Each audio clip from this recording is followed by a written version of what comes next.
যাব, আপনাদের নয়নের মণি হয়ে আবারও লোকসভায় যাব, এ বিষয়ে কোনো সন্দেহ নেই।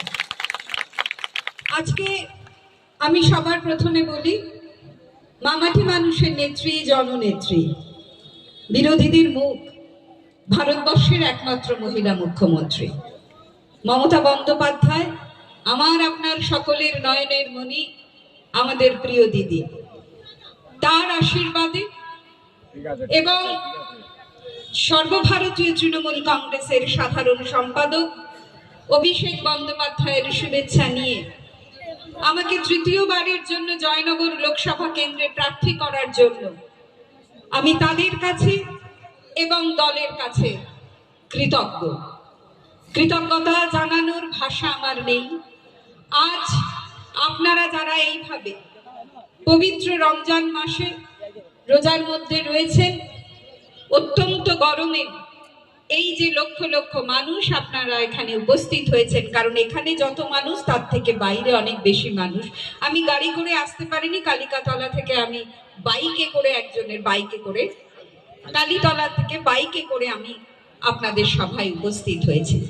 তাই অভিধানের কোনো ভাষাই, কোনো শব্দই যথার্থ নয় আপনাদেরকে কৃতজ্ঞতা জানানোর। তাই আপনারা যারা এখানে এসেছেন সেই সকলে, প্রবীণাকে আমি প্রণাম জানাই, সালাম জানাই।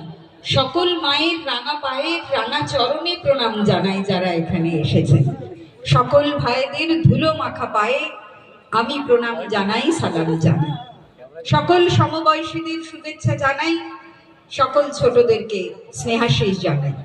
কৃতজ্ঞতা জানানোর ভাষা নেই ক্যানিং পূর্বের বিধায়ক তথা রাজ্য তৃণমূল কংগ্রেসের অন্যতম সাধারণ সম্পাদক শওকত মোল্লাকে, কারণ তারই ডাকে আজ আপনারা যেমন এখানে উপস্থিত হয়েছেন, তেমনি ক্যানিং পূর্ব সূর্য এদিকেই ওঠে। আর জয়নগর লোকসভা কেন্দ্রের সর্বোচ্চ ভোটটা প্রতিমা মণ্ডল তৃণমূল কংগ্রেসের এককভাবে লড়াই করেছিল যখন 2014 সালে, সেই ভোট যেমন ক্যানিং পূর্ব থেকে সব থেকে বেশি পেয়ে 1,08,000, তেমনি 2019 সালে দ্বিতীয়বার যখন আমি 3,16,000 হয়, এখান থেকেই আমি সব থেকে বেশি ভোট পেয়েছি। তাই শওকত মোল্লাকে আমার, আপনাদের সকলের প্রিয় নেতা, আমার ছোট ভাই, তখন সে পঞ্চায়েত সমিতির সভাপতি ছিল, এখন সে দ্বিতীয়বারের বিধায়ক হয়েছে আপনাদের আশীর্বাদ নিয়ে। এখানে শওকত যেমন উপস্থিত আছে, তেমনি এখানে ক্যানিং পূর্বের পঞ্চায়েত সমিতির সভাপতি, সহসভাপতি এবং ভাঙড় 1 নম্বর ব্লকের সভাপতি ঝর্ণা এখানে আছে, সহসভাপতি আছে, সেই ব্লকের পূর্তের কর্মাধ্যক্ষ রয়েছে অর্থাৎ শাহজাহান রয়েছে এবং সভাপতি সেখানকার, এখানে মোক্তারদার রয়েছে, কর্মাধ্যক্ষ থেকে আরম্ভ করে গ্রাম পঞ্চায়েতের সকল প্রধান, অঞ্চল সভাপতি, এখানে পঞ্চায়েত সমিতির কর্মাধ্যক্ষ, পঞ্চায়েত সমিতির সকল সদস্য, শাখা সংগঠনের সকল সভাপতি থেকে আরম্ভ করে সকল বিশিষ্ট গুণীজনদেরকে আজকের এই নির্বাচনী সভায় আমি কয়েকটি কথা বলতে চাই। আপনাদের মনে আছে কিনা, কিন্তু আমার মনে আছে, সেদিন আমি এখান থেকেই সভায় বক্তব্য রেখেছিলাম যখন প্রথমবার আপনাদের কাছে আসি। সেদিন এই সভা ফাঁকা ছিল, ওদিকে সূর্য পশ্চিমে অস্ত যাচ্ছিল, কারণ সেবারের সভা বিকেল বেলা হয়েছিল যখন আমি প্রথম এই মাঠে সভা করি।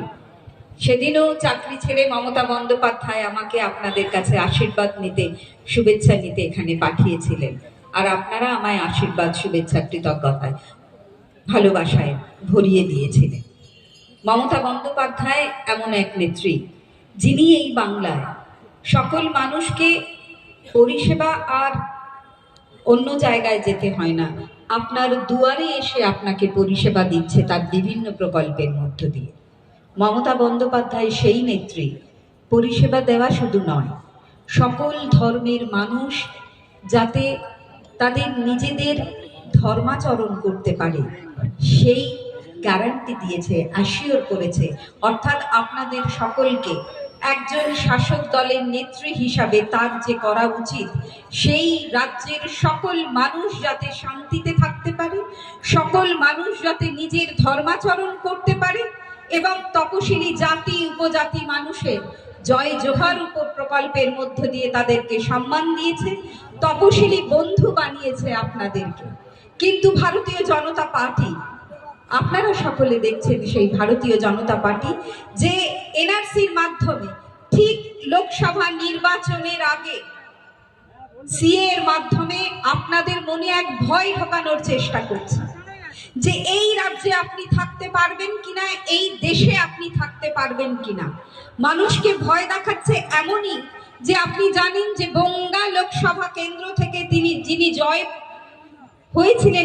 হয়েছিলেন, যিনি লোকসভার সদস্য বর্তমানে প্রার্থী, তিনি বলছেন তিনি আগে আবেদন করবেন ভারতের নাগরিক হওয়ার জন্য। কিন্তু মমতা বন্দ্যোপাধ্যায় বলছে যে আমার দেহে যতক্ষণ প্রাণ আছে, আমার দেহে যতক্ষণ আমার ধমনীতে রক্ত সংবহিত হয়, আমার যতদিন নিঃশ্বাস প্রশ্বাস চলে, এই বাংলার কোনো মানুষকে ডিটেনশন ক্যাম্পে থাকতে দেবে না। আমার বাংলার সকল মানুষ তারা তো ভোটাধিকার প্রয়োগ করে, তাদের কাছে আধার কার্ড আছে, ভোটার কার্ড আছে, রেশন কার্ড আছে। তাহলে দ্বিতীয়বার তৃতীয়বার কেনই বা মানুষকে ভয় দেখানো, কেনই বা তারা বলবে যে আমি এই ভারতের নাগরিক? আর কেনই বা ভারতীয় ভারতীয় জনতা পার্টির একজন এমপি বর্তমানে প্রার্থী, তিনি কেনই বা ভয় পেয়ে বলছেন আমি আগে নাগরিকত্ব পাওয়ার জন্য আবেদন করব? অর্থাৎ সেখানকার মতুয়া সম্প্রদায়, অর্থাৎ নমশূদ্র যারা আমার মতো তপশিলি জাতি পরিবারের, যারা ভেবেছিল সিএ এনআরসি করলে ভারতীয় জনতা পার্টিকে ভোট দেবে, তাদের মধ্যে ভয় ঢুকেছে যে আবারও তাদেরকে ডিটেনশন ক্যাম্পে যেতে হবে, আবারও তাদের নাগরিকত্ব নিয়ে প্রমাণ দেখাতে হবে। যদি আপনার কাছে সঠিক কাগজপত্র না থাকে তাহলে আপনাকে প্রমাণ দিতে হবে। আর মমতা বন্দ্যোপাধ্যায় বলছে কেন প্রমাণ দেব? কারণ আমার নাগরিক 10 কোটি জনগণ, আমার যারা পশ্চিম বাংলার, তারা 2011 সাল থেকে শুধু নয়, জবে থেকে পশ্চিমবঙ্গে সারা ভারতবর্ষে ভোট প্রচলিত হয়েছে তবে থেকে তারা ভোট দিচ্ছে, তাদের কাছে সকল কিছু রয়েছে, সকল পরিচয়পত্র। তাহলে কাউকে পরিচয়পত্র দেখাতে হবে না। আপনারা জানেন কিছুদিন আগে আধার কার্ড বাতিল করে দেওয়া হচ্ছিল এবং যে 5 জন সাংসদ দিল্লিতে গিয়েছিলেন তার মধ্যে আমি একজন ছিলাম। সুখেন্দু শেখর রায়ের নেতৃত্বে আমি, রাজীব কুমার যিনি নির্বাচন কমিশনার মুখ্য, তার কাছে গিয়ে বলেছিলাম ঠিক লোকসভা নির্বাচনের প্রাক্কালে আধার কার্ডকে বাতিল করে দেওয়া হচ্ছে। পশ্চিম বাংলার মানুষের মনে ভয় দেখানোর চেষ্টা হচ্ছে যে ভোটার তালিকা থেকে তাদের নাম বাদ চলে যাবে, তারা হয়তো ভোটাধিকার প্রয়োগ করতে পারবে না। তাহলে আপনি নিশ্চিত করুন যে শুধু আধার কার্ড নয়, অন্যান্য পরিচয়পত্রের মাধ্যমে তারা যেন ভোটাধিকার প্রয়োগ করতে পারে। এবং আমাদের সেই দাবিতে মাথা নত করে বলবো না, তারা চাপের কাছে নতি স্বীকার করে সেই কয়েকদিনের মধ্যেই বলেছিল 11টি পরিচয়পত্র নিয়ে গেলেই হবে, শুধুমাত্র আধার কার্ড লাগবে না। তাহলে কেন বাংলার মানুষকে বারবার করে ভয় দেখানো? 2021 সালে আপনারা জানেন মমতা বন্দ্যোপাধ্যায়কে মাটিতে মাথা নত করে দেওয়ার মতো করে এমন ভাবে বক্তব্য রেখেছে দিদি ও দিদি বলে, বাংলার মানুষ সেটা মেনে নেয়নি। অমিত শাহ এসেছিলেন, নরেন্দ্র মোদী প্রায় এই পশ্চিমবঙ্গকে পর্যটন স্থল বানিয়ে ফেলেছিল। সেন্ট্রাল গভর্নমেন্টের এমন কোনো মন্ত্রী ছিল না যারা এখানে আসেনি, এবং তারা এসেছিল, বলেছিল ইসবার 200 পার। কিন্তু বাংলার মানুষ মমতা বন্দ্যোপাধ্যায়কে আশীর্বাদ করেছে, তৃণমূল কংগ্রেসকে সম্মান দিয়েছে, তৃণমূল কংগ্রেসকে মাথায় করে ধরে রেখেছে। দিদি সেদিন বলেছিলেন যে আমি আবারও নবান্নে যাব, তৃতীয়বারের জন্য বাংলার সকল ভাইরা আমার পাশে আছে, আমাকে আশীর্বাদ দেবে। কিন্তু বাংলার মেয়েরা, যাদের জন্য এত করেছি, যাদের মেয়েদেরকে পড়িয়েছি কন্যাশ্রী দিয়ে, যাদের মেয়েদের বিয়ের জন্য রূপশ্রী দিয়েছি, যাদের ঘরে কেউ সন্তান যদি প্রতিবন্ধী হয় মানবী হিসাবে তাদের অন্ধের যষ্টি হয়েছে, যদি তাদের পরিবারে কেউ অসুস্থ হয় সেই পরিবারের রোগীর শিয়রে দাঁড়িয়ে স্বাস্থ্যসাথী প্রকল্পের মধ্যে দিয়ে আমি তাদেরকে সাহায্য করেছি, সমব্যথীর মধ্যে দিয়ে আমি শ্মশান যাত্রী হয়েছি, আমি কবরস্থানে গিয়েছি। সেই মমতা বন্দ্যোপাধ্যায় আমি 50% মেয়েদের রিজার্ভেশন দিয়ে পঞ্চায়েতে দাঁড়ানোর ব্যবস্থা করেছি। আমি পড়াশোনার মাধ্যমে যাতে তারা বিডিও হয়, যাতে তারা শিক্ষক হয়, শিক্ষিকা হয়, ইঞ্জিনিয়ার হয়, তার ব্যবস্থা করেছি। আমি মমতা বন্দ্যোপাধ্যায় বলেছিলাম, বদলা নয়, বদলে দেব গো, পরিবর্তন এনে দেব। হিংসা নয়, কুৎসা নয়, মারামারি নয়, হানাহানি নয়, আমি বাংলায় নতুন সূর্য এনে দেব। করেছেন দিদি। পানীয় জল, কখনো ভেবেছিলেন আপনার ঘরের কাছে আপনি কল খুললে পানীয় জল পাবেন? আপনি যে রাস্তা দিয়ে চলেন, আমি তো জীবনতলার ওখান থেকে প্রত্যেকটি রাস্তা, যদি বলি আঁচল দিয়ে আমি কুড়িয়ে নেব ভাত, পারি আমি। রাস্তা এত ভালো করে দিয়েছে। শওকত মোল্লা বিধানসভায় আসার পরে আপনার রাস্তা হয়নি, পানীয় জল হয়নি, সমস্ত স্কুল কলেজগুলোর বিল্ডিং ভালো করে দিয়েছে। কি না দিচ্ছে দিদি আপনাদের, আমার এমপি ল্যাডের টাকা থেকে আমি সব কাজ করে দিচ্ছি। আর মমতা বন্দ্যোপাধ্যায় সেই নেত্রী, বিধানসভার নির্বাচনের সময় তিনিও কিন্তু 33% যাতে রিজার্ভেশন হয় সেই কথা মাথায় রেখে নমিনেশন দিচ্ছেন। এমপিদেরকেও এবারে 28% নমিনেশন দিয়েছে। আর ভারতবর্ষের প্রধানমন্ত্রী এই কিছুদিন আগে আমাদের পার্লামেন্টে উইমেন রিজার্ভেশন বিল এনেছেন, কিন্তু এবারে দেখুন তাদের যে তালিকা বেরিয়েছে মাত্র 14% হচ্ছে মহিলাদের সংরক্ষণের কথা। দিদি বলেছিলেন আমার টাকা নেই, আমি এমএলএ কেনাবেচা করতে পারবো না, ওদের অনেক টাকা আছে। তাই আমার মেয়েরা, তাদের কাছে আমার আবেদন, 2021 সালে আমি তো আবার নবান্নে যাব, কিন্তু আমার 200-রও অনেক বেশি সিট পেতে হবে। আর এই মেয়েরাই আমায় এগিয়ে দেবে। তাহলে এই মেয়েদেরকে আমি লক্ষ্মীর ভান্ডার দেব, যাতে স্বামীদের কাছে টাকা চাইতে না হয়, ছেলের একটু দুধের জন্য বা বাপের বাড়িতে মায়ের জন্য একটু শাড়ি নিয়ে যাওয়ার জন্য। তাহলে সেই মেয়েদের কাছে মমতা বন্দ্যোপাধ্যায় কথা দিয়েছিলেন, 21-এ 200-রও বেশি আসন তাকে দিয়েছিলেন, 213টা। 2011 187, 2016 211, আর 2021-এ 213টি। 7টি উপনির্বাচন হয়েছে, 7টা আমাদের। মমতা বন্দ্যোপাধ্যায় কিন্তু লক্ষ্মীর ভান্ডার আপনাদের উপহার দিয়েছে। আর আপনারা জানেন, এই সেদিন বাজেট হয়েছে, বলেছে যারা 500 পায় তারা সবাই 1000 পাবে, আর তপশিলি জাতি উপজাতি পরিবার তাদেরকে বলেছে যারা 1000 পায় তারা 1200 পাবে। মমতা বন্দ্যোপাধ্যায় শুধু দেয়, কথা রাখে। আর যারা বলেছিল 15 লক্ষ টাকা দেবে, 2 কোটি বেকারের চাকরি দেবে, আপনি বলুন টাকা দিন, ভোট নিন। আপনি বলুন চাকরি দিন, ভোট নিন। 2021-এ হেরে গিয়েছিল, তাই তো আমাদের 100 দিনের কাজের টাকা বন্ধ করে দিয়েছে। আর 100 দিনের কাজের টাকা কি? Mahatma Gandhi national rural employment guarantee act, guarantee অর্থাৎ ভারত সরকার গ্যারান্টি দিচ্ছে যে গ্রাম বাংলার দরিদ্র মানুষ যারা আছে তাদেরকে 100 দিনের কাজের মাধ্যমে অন্ন তুলে দেবে। যে গ্যারান্টি তারা দিয়েছিল, এটা সংবিধান স্বীকৃত অ্যাক্ট হয়েছে। শুধুমাত্র হেরে গিয়েছে বলে বাংলা থেকে আপনার মুখের অন্ন কেড়ে নিয়েছে। তাই বলুন, মমতা বন্দ্যোপাধ্যায়, অভিষেক বন্দ্যোপাধ্যায় কথা দিয়েছিল আপনাদের অ্যাকাউন্টে 59 লক্ষ মানুষের অ্যাকাউন্টে টাকা দিয়েছে।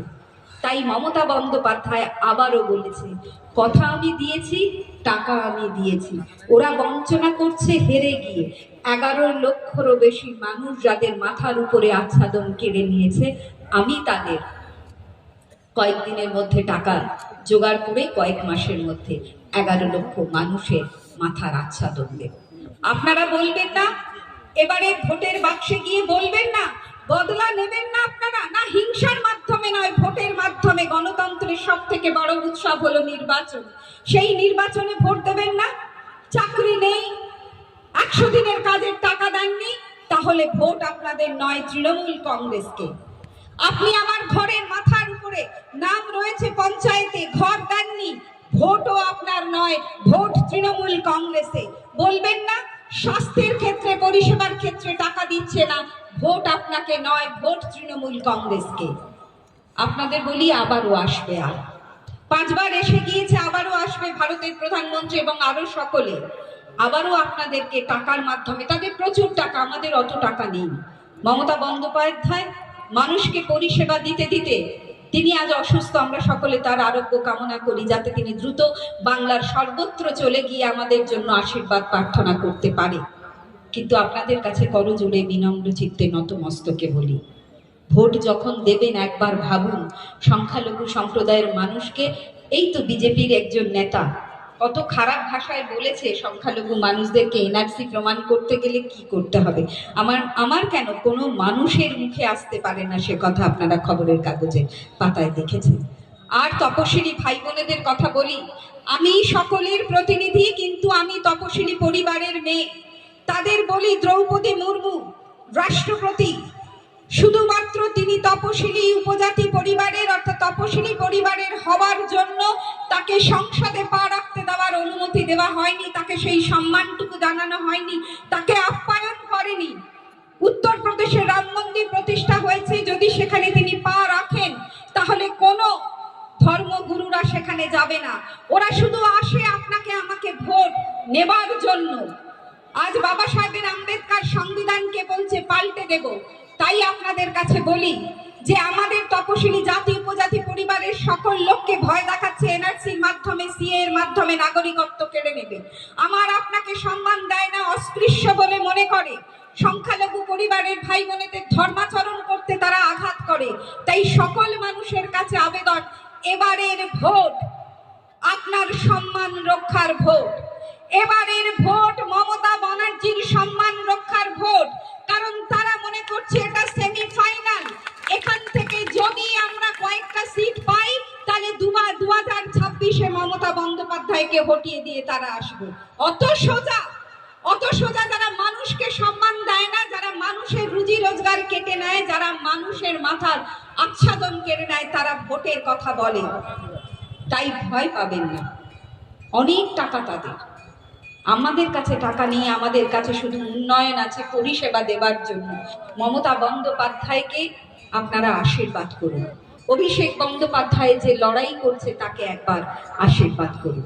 আমি জানি আমি আবারও জিতবো আপনাদের শুভেচ্ছা আশীর্বাদ নিয়ে, কিন্তু আমি লোকসভার প্রার্থী হতে চাই না, আমি বুথের প্রার্থী হতে চাই।